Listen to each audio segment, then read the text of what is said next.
Salut, j'espère que vous allez bien. On se retrouve pour cette vidéo où je vais faire le bilan de mon année 2023 et je vais vous partager mes objectifs pour l'année 2023. Ça fait plusieurs mois que j'ai pas fait de vidéo, que j'ai pas, tourné de vidéo pour cette chaîne.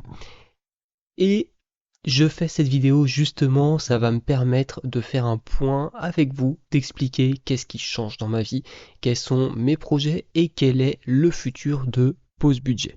C'est pour ça que faire cette vidéo me tenait à cœur et donc on va en parler juste après.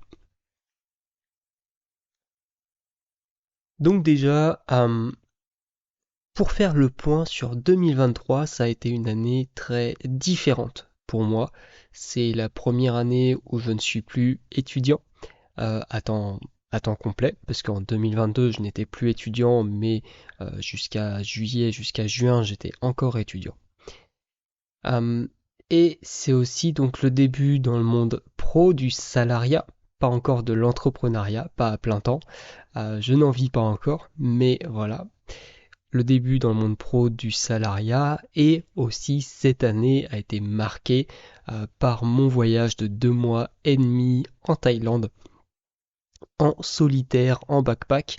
Donc c'est une année vraiment très particulière pour moi, qui marque vraiment un tournant, que ce soit voilà, personnellement, professionnellement, financièrement aussi, parce que avec mon salaire de 2000 et quelques euros, plus 200 euros de tickets resto tous les mois, ça change de étudiant ou de smicard, comme j'ai pu l'être pendant plusieurs mois, ce qui ne m'a pas empêché de partir en Thaïlande. Mais les choses changent, les perspectives évoluent et les projets aussi.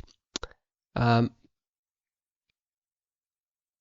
et les projets changent aussi, mais on aurait été il y a encore 3 mois, j'aurais pas forcément eu ce discours. En fait, cette année 2023, je me suis beaucoup épuisé. J'ai beaucoup travaillé. On va revenir sur les chiffres après. J'ai pas forcément plus travaillé que les autres années au global, mais j'ai beaucoup plus testé de choses. Ça ne s'est pas forcément vu, en tout cas je sais pas si ça s'est vu, mais j'ai testé beaucoup de choses, je suis parti dans beaucoup de directions, et en fait, clairement, à un moment, j'ai eu besoin de me recentrer. Parce que clairement, je me suis épuisé. Je vais y venir aussi avec pause budget, quand je vais parler du futur de tout ça. Mais à un moment, clairement, je me suis épuisé. Et en fait, c'est cet épuisement qui a mené à là où je suis actuellement. C'est-à-dire que actuellement, j'ai arrêté tous les projets sur lesquels je suis. Alors, j'ai pas arrêté définitivement, mais j'ai mis une pause à tous mes projets. Donc, pause budget y compris. Donc, voilà. Euh, En fait, cette année 2023, c'est une année où j'ai beaucoup réfléchi. De par le fait de cet épuisement, j'ai beaucoup réfléchi sur moi, sur qu'est-ce que je veux, sur mes projets. Et donc voilà, ça a été une année avec beaucoup d'introspection. Ça a aussi été une année de succès à demi-teinte, bien sûr, mais c'est l'année où j'ai coaché. J'ai coaché une personne, donc je suis super content. La personne était satisfaite. Maintenant, j'ai plus forcément de nouvelles, j'ai pas pris de nouvelles, mais en tout cas, la personne était super satisfaite. Donc voilà. Je suis super content de savoir que je peux coacher des gens, que j'ai la capacité et que mes connaissances me le permettent. C'est aussi une année où j'ai augmenté mon chiffre d'affaires. Alors il n'est pas énorme, hein. Clairement, je vais parler chiffres après, puisque sur pause budget, on n'hésite pas à parler chiffres et à parler chiffres concrets. Euh, mais voilà, les choses changent et j'ai besoin maintenant de d'avoir quelque chose potentiel de plus solide. Euh, et à continuer comme comme je l'ai fait sur pause budget, sans savoir si je vais pouvoir en vivre. Eh ben, pour l'instant, c'est plus la priorité.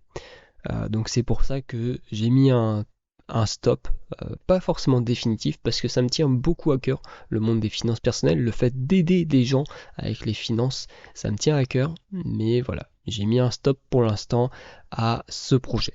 Donc voilà, maintenant on va passer à quelques chiffres pour ceux qui ont regardé mon bilan de l'année 2022. Vous le savez déjà, je traque beaucoup mon temps, je traque beaucoup ce que je fais. Et donc on va parler un peu de chiffres. Cette année, j'ai dormi, ou en tout cas j'étais au lit à essayer de dormir en fonction des jours, des soirs, 3026 heures. Alors, hop, j'ai pas le pourcentage ici, je vais aller juste là. Ce qui fait que j'ai passé un peu plus d'un tiers de mon année. J'ai passé 34,54% de mon année 2023 à dormir. Voilà. Ensuite, j'ai médité pendant 14 heures. Donc c'est 1 heure de moins que l'année dernière. J'ai fait du sport pendant 68 heures. Donc ça par contre c'est 30 heures de plus que l'année dernière, quasiment 50% de plus, mais ça reste 2 fois moins, peut-être pas 2 fois moins, mais quasiment 2 fois moins qu'en 2021. Donc ça c'est un point d'amélioration, il faut que je refasse du sport, que je reprenne une routine, j'ai été trop irrégulier cette année. Pareil pour la méditation, j'étais beaucoup trop irrégulier. Au niveau de la lecture, j'ai lu 179 heures, donc sachant que je prends en compte que la lecture de livres business, de livres de développement personnel, etc. Je ne prends pas en compte la lecture de manga, les lectures de revues, la lecture d'articles, etc. La lecture d'emails, c'est vraiment de la lecture de livres qui m'apprennent des choses, ou alors des biographies. Donc j'ai lu 179 heures, c'est 100 heures de moins qu'en l'année dernière. Mais on va voir un peu après que en fait ces 100 heures, je les ai utilisées à autre chose. Au total, j'ai travaillé cette année 1567 heures, ce qui représente 400 heures de moins que l'année dernière. Donc c'est énorme, ça représente vraiment beaucoup de temps maintenant que je vois ça comme ça.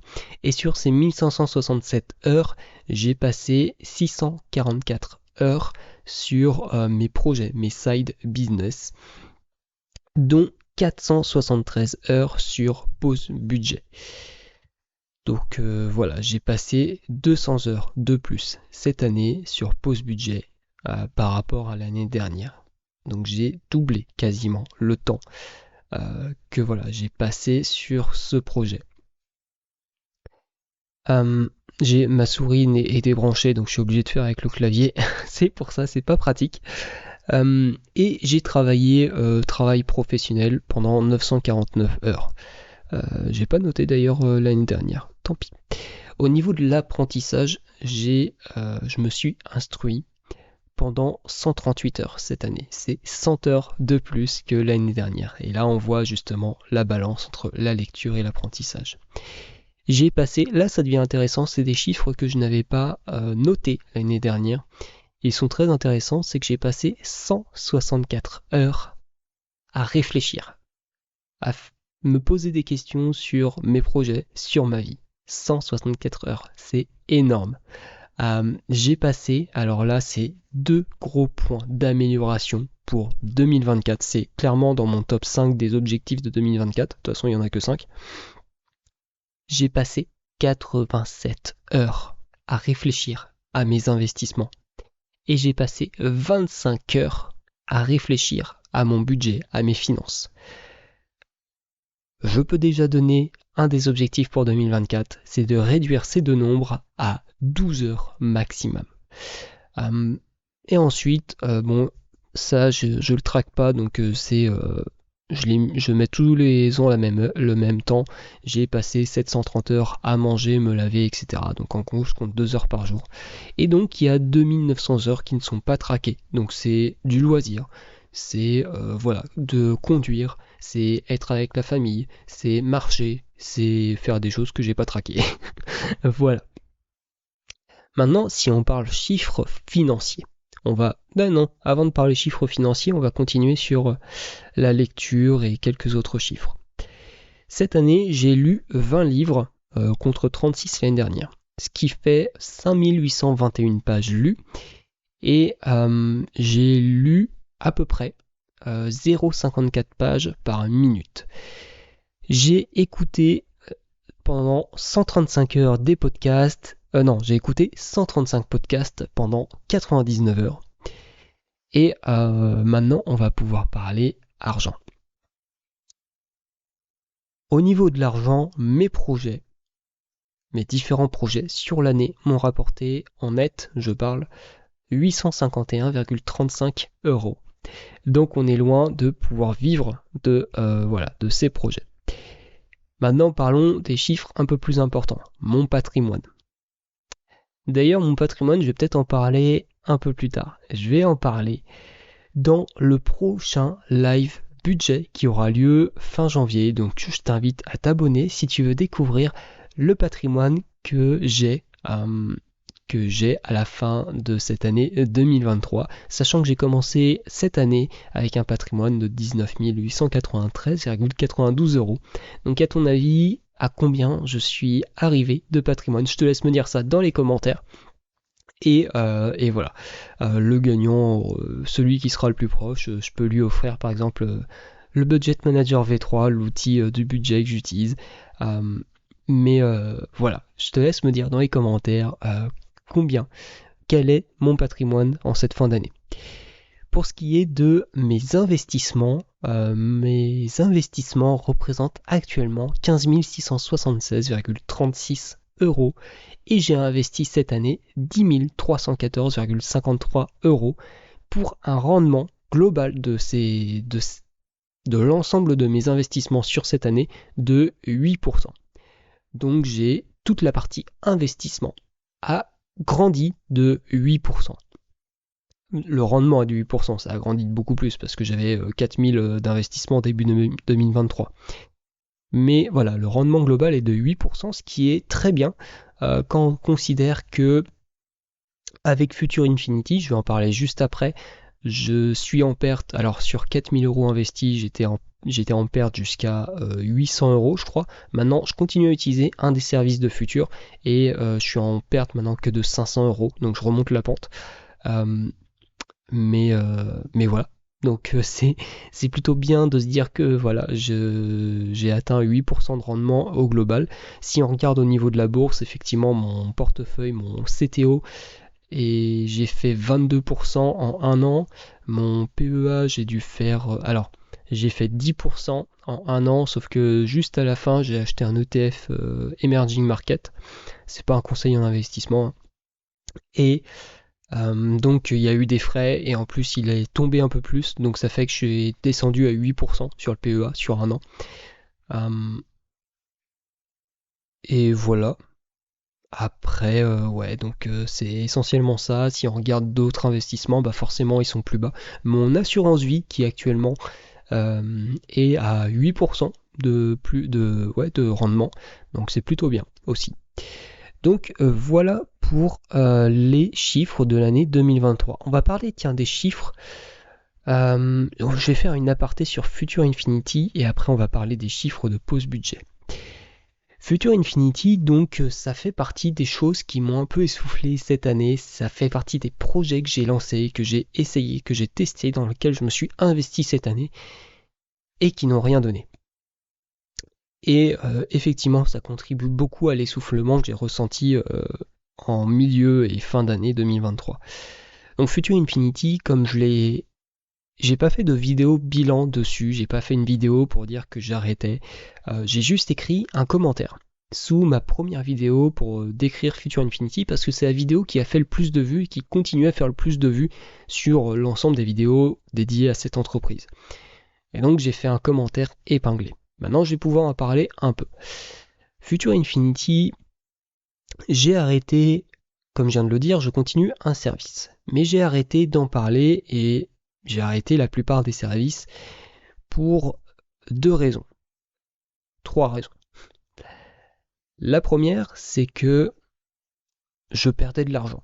avec Future Infinity. Comme je l'ai dit, j'étais rendu à moins 800 €.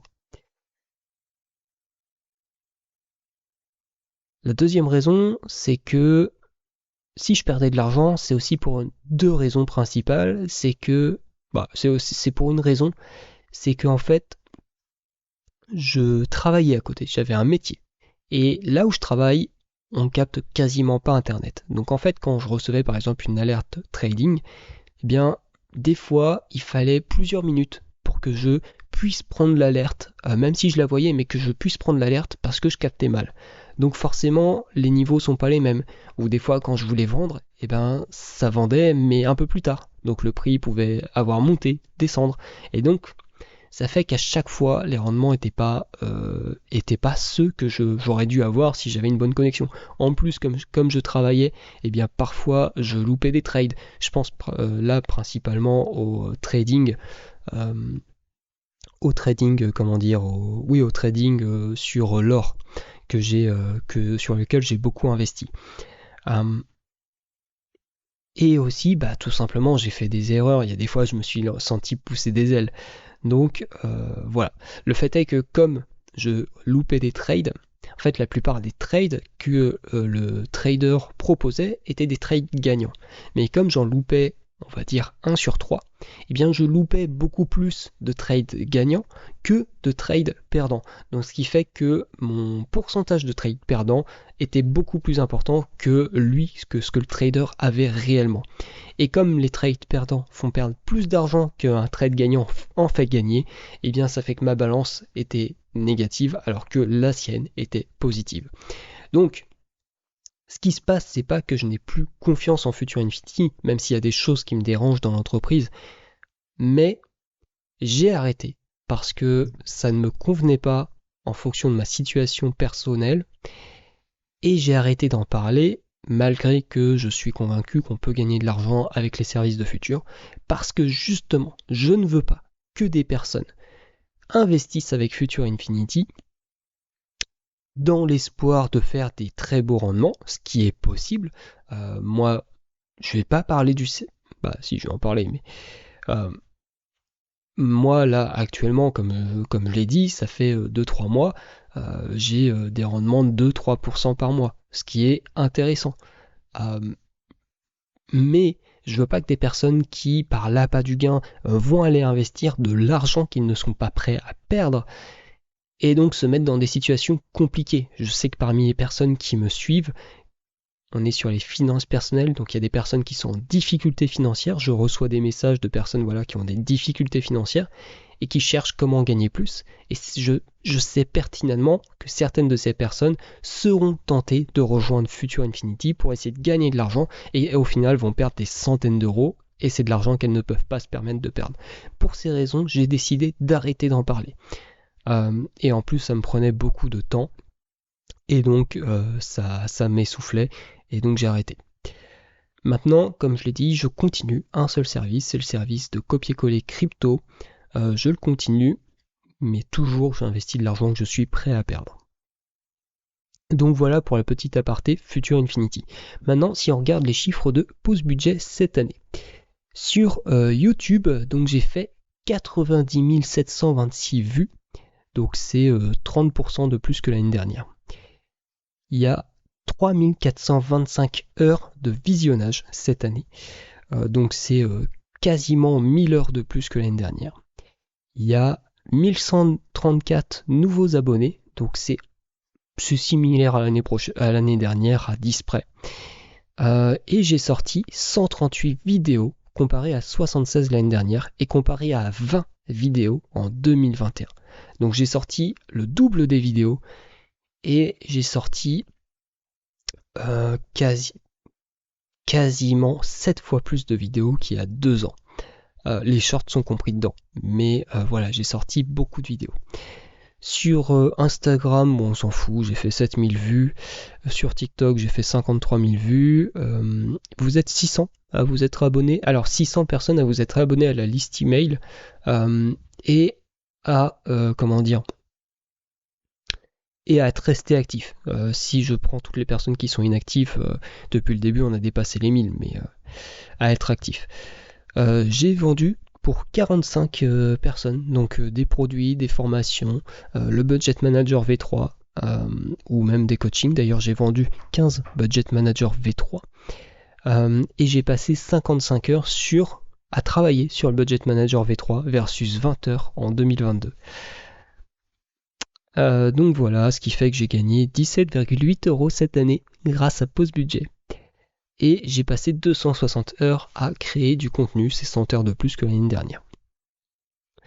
Voilà pour les chiffres Pause Budget. Et pour le bilan 2023, alors je vais reprendre ma petite feuille. Future Infinity, c'est fait. Tiens, je vais parler des live budgets. Et du futur de P2, de Pause Budget. Donc comme je l'ai dit, je fais un stop à Pause Budget. Dans le sens où je fais un stop de vidéo travailler. C'est pas un stop définitif. Par exemple, là, on est quel jour? On est dimanche. Dans 3 jours, je vais réaliser une interview. Donc vous allez voir une interview, vous allez voir cette vidéo. Bon, cette vidéo me tient à cœur. L'interview, on me l'a proposée. Je dis bah très bien, effectivement, ça peut apporter des choses. C'est comme je crois que je l'ai dit, un projet qui me tient à cœur. Les finances personnelles, c'est quelque chose qui me tient à cœur. Mais j'ai un problème, c'est que ça fait maintenant 6 ans que je fais des budgets. Ça fait 6 ans que je m'intéresse, peut-être même bientôt 7. Ouais, ça va bientôt faire 7 ans, je crois, que je fais des budgets. Que voilà, je m'intéresse aux finances personnelles et je commence à tourner un peu en rond, même si en fait je découvre plein de choses encore maintenant. Mais il y a de la lassitude qui commence à rentrer en compte. Et donc, cette lassitude qui arrive, le fait que les choses n'avancent pas comme je voudrais, ça fait 5 ans que je fais des vidéos, et voilà, pour l'instant, j'en suis au stade où j'ai gagné 18 € sur l'année. Alors, parce que j'ai eu 450 € de charges en février, si j'avais pas eu ces charges, parce que j'aurais pu m'en passer, effectivement, j'aurais été à quasiment 500 € sur l'année, net. Mais ça reste que 500 € sur l'année, c'est rien. Et c'est beaucoup de temps passé. C'est 460 heures cette année. 473 heures cette année passée pour gagner 18 €. Et l'année dernière, c'était 270 heures pour perdre 50 €. Je crois que c'était ça. Ou 40 €. Bref, les choses n'avancent pas comme je veux et donc c'est pour ça que je change de projet et que j'ai décidé d'arrêter Pause Budget. Mais, comme je l'ai dit, ça me tient à cœur. Et donc, ce que je vais faire, pour les 3 prochains mois, je vais au moins, ça peut durer plus longtemps, mais pour les 3 prochains mois, au moins, je vais faire 2 choses. Je vais faire des interviews. Si des personnes me contactent et sont intéressées pour faire des interviews, n'hésitez pas, mon mail est dans la description. Et je vais faire tous les mois un live budget de 30 minutes. Dans ce live, je vais pas faire comme en 2023 où je vais essayer d'avoir un thème à chaque fois. Je vais faire mon budget.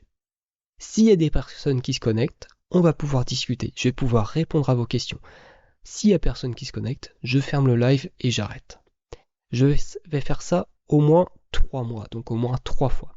Si sur ces 3 lives, il y a personne ou une, voire 2 personnes qui se connectent, à chaque fois, je vais arrêter de faire ces lives et dans ce cas, effectivement, il n'y aura plus de contenu pour l'instant sur Pause Budget. Il n'y en aura peut-être pas en 2024, peut-être que ça reviendra après, mais voilà. Voilà pour Pause Budget. Maintenant, qu'est-ce que j'avais noté? Ça c'est fait. Maintenant on va pouvoir parler des objectifs de 2024. Donc cette année 2024, comme je l'ai dit, là j'arrête pas de parler de changement de projet, je vais en parler maintenant. C'est que je suis en train de me reconvertir professionnellement. Donc actuellement je suis consultant ingénieur et je suis en train de me reconvertir sur le métier de data analyst. Sachant que je souhaite être data analyst freelance. Et donc ça fait 2 mois que je me forme. Et donc cette année 2024, mon objectif principal, c'est tout simplement de vivre de cette activité professionnelle. Sachant que mon objectif, c'est d'être freelance, mais s'il le faut, je vais prendre un métier classique de data analyst. Voilà. Donc ça, c'est mon objectif principal de 2024.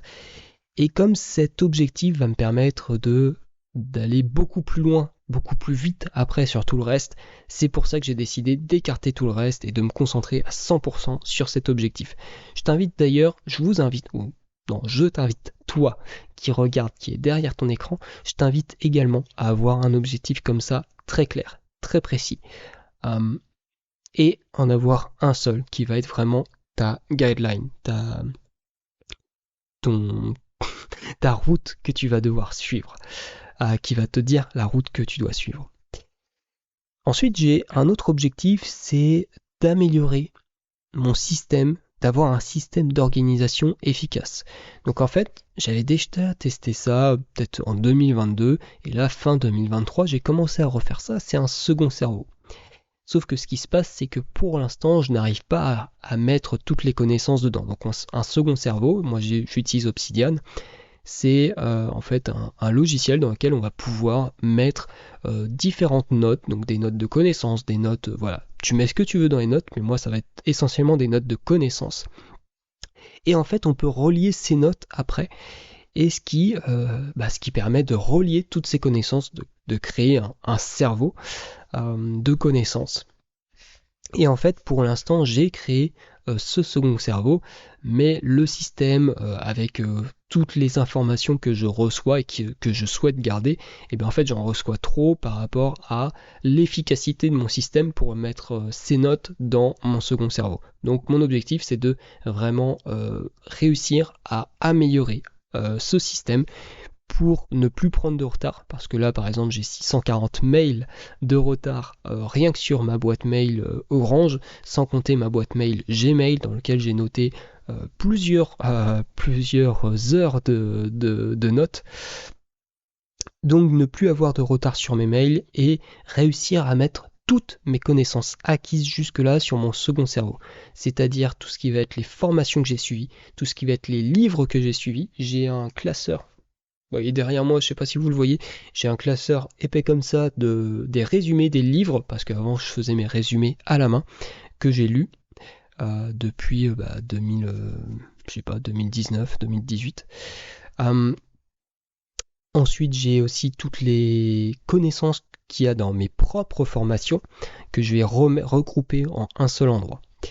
Donc ça, c'est mon deuxième objectif de 2024. Le troisième objectif, c'est tout simplement d'avoir une copine, parce que là je suis célibataire et ça me saoule un peu.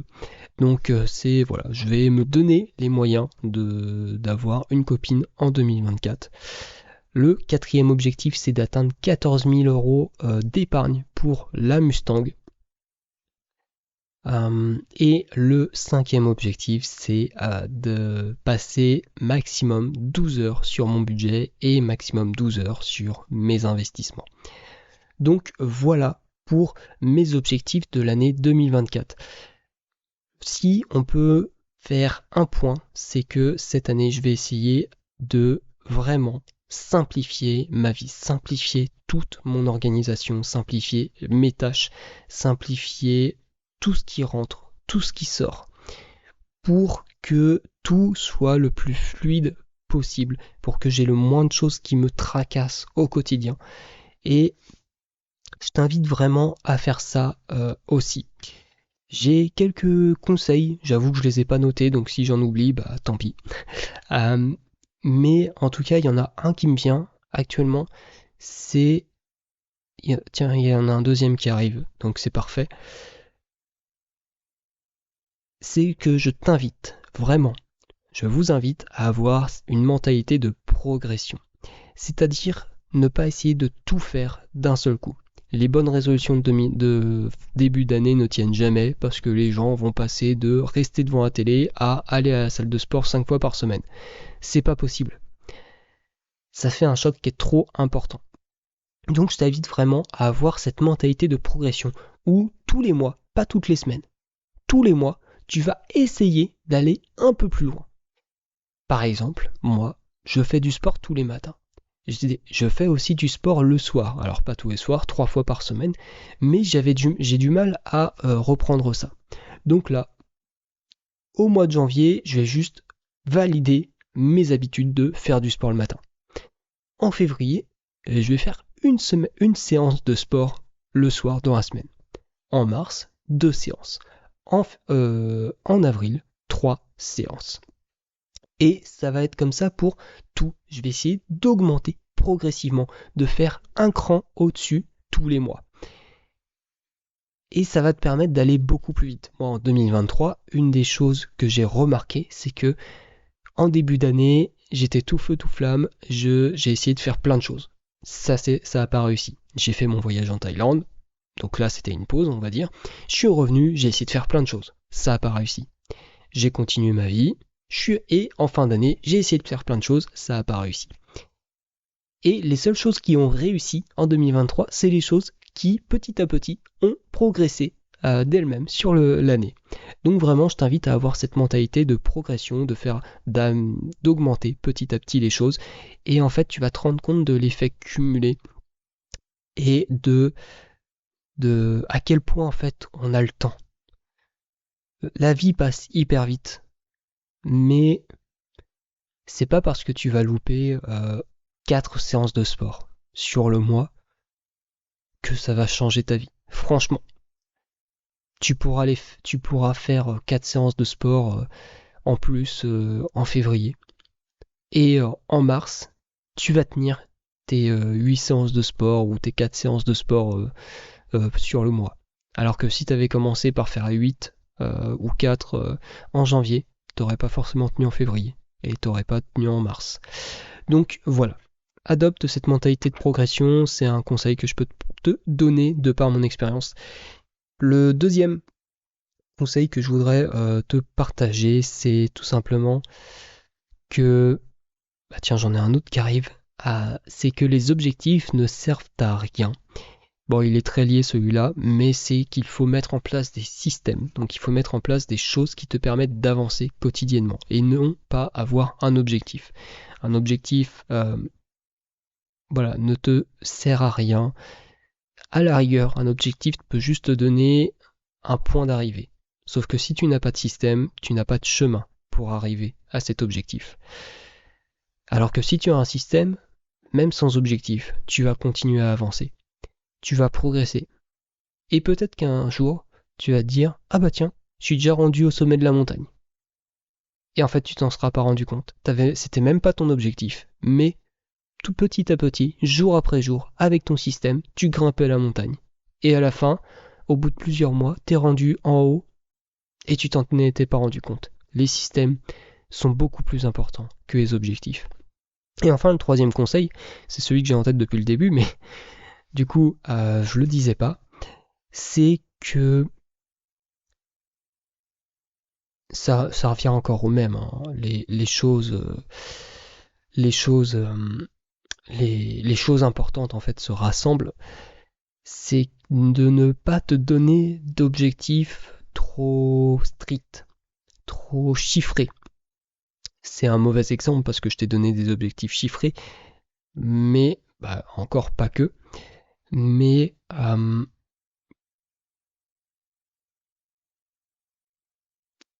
si tu te limites, si tu te bloques à un objectif chiffré, tu vas te limiter à un chiffre. Et ça peut t'empêcher de l'atteindre. Ça peut te mettre des œillères qui vont t'empêcher d'avancer comme tu le souhaites. Donc ce qu'il faut que tu fasses, c'est plutôt que tu définisses un avancement par rapport à ta situation actuelle que tu veux atteindre. Alors ça peut être chiffré, mais que tu définisses un avancement. Je prends l'exemple d'une langue. Tu peux pas dire je veux connaître 1000 phrases dans une langue si tu veux apprendre une langue. Non. Par contre, tu peux t'enregistrer dès aujourd'hui et te réenregistrer dans un an. Et ton objectif, ça peut être que tu tu sound, mince, que tu as l'impression d'entendre, je sais pas, un foreigner. Un- C'est pas facile, hein. C'est pas facile tous les jours. Ton objectif peut être d'avoir l'impression d'écouter un natif de la langue ou de pouvoir parler fluidement à cette langue. Donc voilà. Mais ne pas dire bah je veux apprendre X mots. Non. Genre, tu apprends. Et tu te donnes un objectif qui est précis, mais qui n'est pas forcément chiffré. Après, pour revenir à l'exemple de la langue, tu peux dire je veux sembler parler comme un natif. Et après, tu peux définir c'est quoi un natif. Un natif, c'est quelqu'un qui peut parler pendant 5 minutes sans faire de pause, etc. Bon, ça c'est chiffré, mais ton objectif principal, c'est de parler comme un natif. Après, c'est des détails que tu peux rajouter derrière. Donc voilà, c'était mon bilan 2023, les updates sur pause budget et mes objectifs de 2024. Je serais vraiment super content de savoir quels sont tes objectifs pour 2024. Qu'est-ce que tu as prévu de mettre en place et potentiellement quel plan d'action ou quel système tu as prévu de mettre en place pour atteindre ces objectifs. Donc dis-moi tout ça dans les commentaires et moi je te dis à la prochaine, on se retrouve pour une interview et on se retrouve aussi pour découvrir mon patrimoine sur le prochain live budget. Donc je vais voir est-ce que je fais ça tous les mois à un jour donné ou est-ce que c'est quand je trouve le temps. Seul l'avenir nous le dira.